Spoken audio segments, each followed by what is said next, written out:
Why doesn't he show his birth certificate? You know, I don't agree with all the people who support me. If I do a good job as vice president, I'm sorry.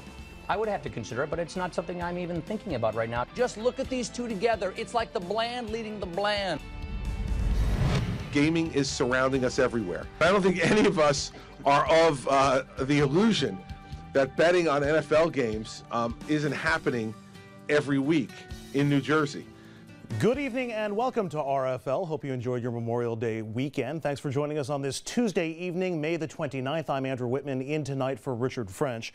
We have a lot to get to tonight and what should be an interesting and fun show, from sports betting to the Veep Stakes to a new debate about the boundaries of free speech. But we're going to begin with some politics and the latest from the campaign trail. And we've got a great panel tonight to get through it all. Joining us tonight to talk politics and much more, TJ McCormack, conservative radio talk show host, Dominic Carter, political journalist and author, Jonathan Greenspun, a political consultant and former advisor to Mayor Michael Bloomberg, and Richard Brodsky, former New York Democratic Assemblyman, a senior fellow at Demos, a professor at NYU, and insert title here.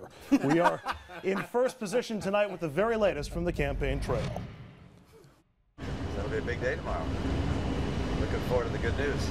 That was Mitt Romney yesterday, very quickly understating the importance of today. Today is the Texas presidential primary, and unless something totally unexpected happens, Romney is going to win enough delegates today to officially put him over the top in the Republican nomination fight. He will officially become the unofficial nominee of his party. But don't expect a big celebration from Romney. After all, his general election battle with President Obama has been underway for nearly 2 months now. Instead, Romney's going to be raising campaign cash in Las Vegas tonight with the man at the podium there, Donald Trump. In an interview last week, the Donald questioned whether President Obama, well, he's done this before, but he's asking again whether President Obama was born in the United States. Well, no, I've never really changed. Nothing's changed my mind. There are some major questions here, and the press doesn't want to cover it. The press just refuses to cover it. Now, if that were somebody else, they would be covering it, and they'd be throwing people out of office. But they don't want to cover it.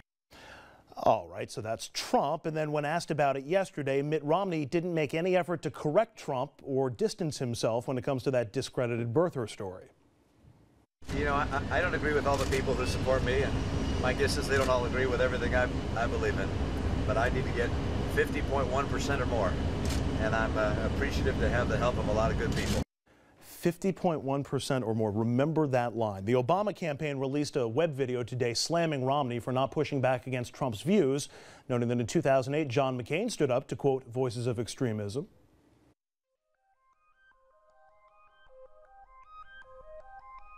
We're scared of an Obama presidency. I have to tell you, he is a decent person and a person that you do not have to be scared as President of the United States. I have read about him. He's an Arab. No, ma'am. No, ma'am. He's a decent family man, citizen that I just happen to have disagreements with. Gotta love the music in the campaign videos. All right, guys, here's my first question. Is it time for Romney to basically say, you know what, Donald Trump, enough with the birther thing, let's move past this? And does Romney have a responsibility to smack down the Donald Trumps of his party? No, I don't think he has to smack people down. There's wingnuts on both sides. There's plenty of extreme lefties on the other side with crazy positions that I'm not going to hold Barack Obama responsible for smacking down as we go through this. So, look, what he's doing, aligning himself with or paying attention to Donald Trump, I have no idea. I can't imagine he needs the little bit of money. Money and maybe, but I don't see even just how much money in the grand scheme of things Donald Trump could represent. Mr. Romney's trying to have it both ways. He is trying to appeal to the conservative base, to give them red meat, if you will, to those that question, and they will always question whether President Obama was born in this country. It's a way of not making his presidency legitimate. So he's trying to do that. He's trying to have the connection. He's never going to distance himself from Donald Trump because Donald Trump can do too much damage publicity-wise to Mitt Romney. Yeah, Trump could prove to be his Biden. John, Yeah. instead of looking at this the negative way, should Romney smack down the Trumps of the world, would he score points by smacking down the extreme voices? Wouldn't it show a certain strength within his own party, within his own? It has to be done correctly. I mean, I think that it's ironic how McCain now is the standard bearer for the Obama campaign. He certainly wasn't in 2008. That aside, I think that there are moments where you may have a similar situation that McCain had, where you have an individual citizen saying something completely outrageous that Romney may want to push back on. It would certainly help him with independence to show that he's not in this birther camp, because that issue has already been resolved. But no, you don't pivot off of a Trump comment to make a point, because as Dominic says, the guy's too important, and the guy's someone who can just spend a month wrecking you on cable television, and Romney understands that he doesn't need that. Richard? Wow. Let's see if I get this. What's the truth? Does Romney believe that Obama's not a citizen, not entitled to be president? Well, then he should say that. Or does he think otherwise? Well, he should say that. Maybe he should let Romney go till Tuesday, then Thursday we'll etch a sketch, Friday I'll figure out which. That's not the kind of personality the American people are going to want to see as president. This is not so much an issue as to the issue, it's an issue as to who the hell Mitt Romney is, and the answer is no one knows yet. All right, let's get into a game that's a lot of fun for political nerds, and I'm including the entire table on that. Well, thank you. You're quite welcome. It's electoral math, better known to most people as the red state, blue state map game. It's making headlines because some of the Obama re-election strategy appeared in a New York Magazine article, and in it, Team Obama describes 3 different ways that they can get to 270 electoral votes, which is, of course, the number you need to win the White House. And what's more, Obama isn't even looking at the wins in 2008. All of their routes are based on these states. This is the map of the states that John Kerry won in 2004. He leads in all the polls in all the states there, comfortably in most, if not all of them. And if he were to win all of them, he would be sitting at 246 electoral votes. Now, take that map and add to it the states that I've put in purple. If Obama wins the Kerry states and picks up Nevada, Colorado, and New Mexico, he's leading in all of them. He gets to 266. If you add Arizona, which could be in play, Obama's over 270. Now, let's say he doesn't win any of those western states. Obama can still win re-election in the Midwest. Again, go back to John Kerry's 2004 states, and now add Ohio and Iowa, where the president leads in the polls, and voila, the president's exactly at 270 votes and wins a second term. And there's one more route that was described in the re-election race for the White House: Florida. Win the Kerry states and just win Florida, and it's 4 more years of Obama-Biden. Now let's look at Mitt Romney's path to the White House, and his base goes back to the John McCain states from 4 years ago, and let's put that map up, add them up, and Romney only gets to 180 electoral votes. That's a lot of work left for Romney to do, but there is a route for Romney. It's a complicated one, devised by Karl Rove, and here's the map.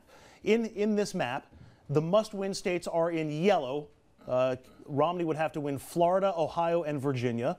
He'd have to win, those, by the way, the president's leading in all 3 of those. From there, he has to win any 2 of the states in pink: Wisconsin, which could be a toss-up, although the president seems to be ahead there, Pennsylvania, Michigan, Colorado, Nevada, all states where Romney is trailing in the polls, and then he still has to win 1 more state. That's a long way of getting to this question.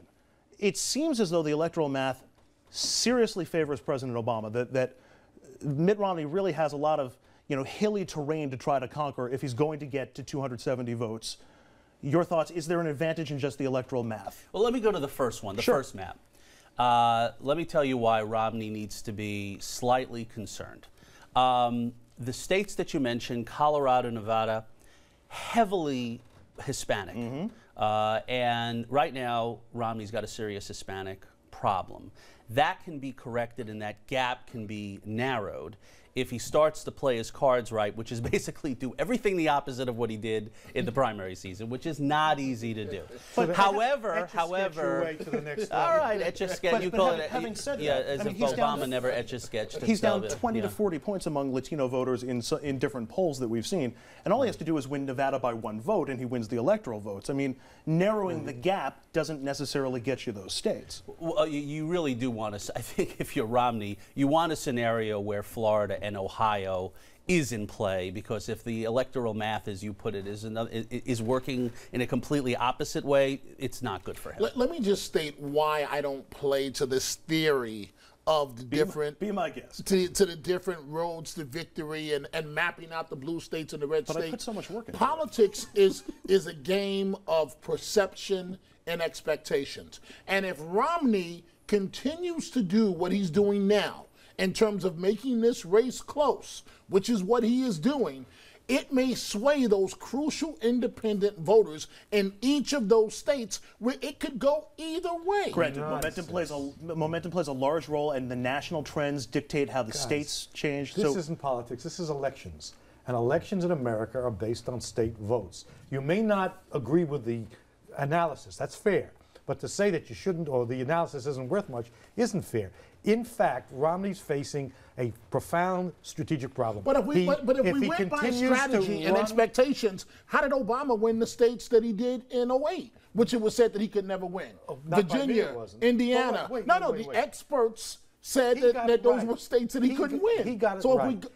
Romney is reaping the harvest of 6 months of a Republican primary that drove him into a right-wing corner. If he changes, he's a flopper. If he stays, he ends up with 180 votes. So why is that indicated in the polls right now? Why are they neck and neck? Why are they neck and neck? No, that's the national poll. The state poll is as you heard my colleagues describe. And actually, there's a reason why they're neck and neck. There are states, let's say in the South, let's take the southern states, where Obama's just not going to win. He could run 100 times and he's not going to win.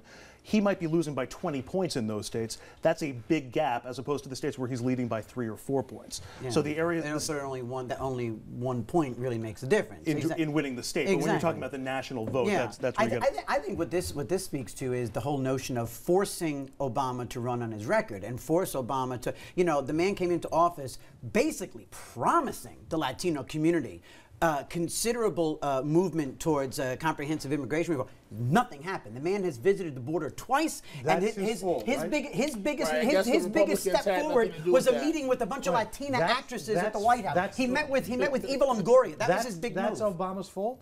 It's his fault. It's what he's done. What do you mean fault? It's what he's done. He claimed he promised I guarantee blah blah. But what about the Republicans? And he's done zero. He's done zero. The Republicans that blocked the Dream Act? No, he did. What about the Republicans that got in the way, obstructionists in terms of the Dream Act? The man promised that he will spend considerable. No, he did. Actually, he did. I'm not going to just sit here and say that and the word wasn't promised. The word was I pledge to you. Whatever it was, he said he paid a whole bunch of lip service. Whatever it was matters. But regardless, he has done zero. And go there and tell the Latino population, this man promised you and gave you nothing. There is no Dream Act. They are 40 points to He can also throw at them. He can also throw at the religiously conservative Latino group this latest move towards and what about Sonia Sotomayor? What about the history-making Latino to the Supreme Court? Doesn't that play a major role in the Latino community? President Bush had the first Latino AG and the first Latino. All right, I'm gonna jump in here because there's one more topic that we wanted to get to in this segment very quickly, and I just want to ask the table quickly: which party is the spending less, the government cut spending party, and which party do you think the public associates with cutting government spending? It's supposed to be the Republicans, but they have yet to. Republicans? That's an easy one. The Democrats are tax and spend. Republicans are borrow and spend. Let's go to the graph very quickly because these are the last, the federal spending under the different presidents, the increases in federal spending. Every president has increased spending going back to Ronald Reagan and beyond.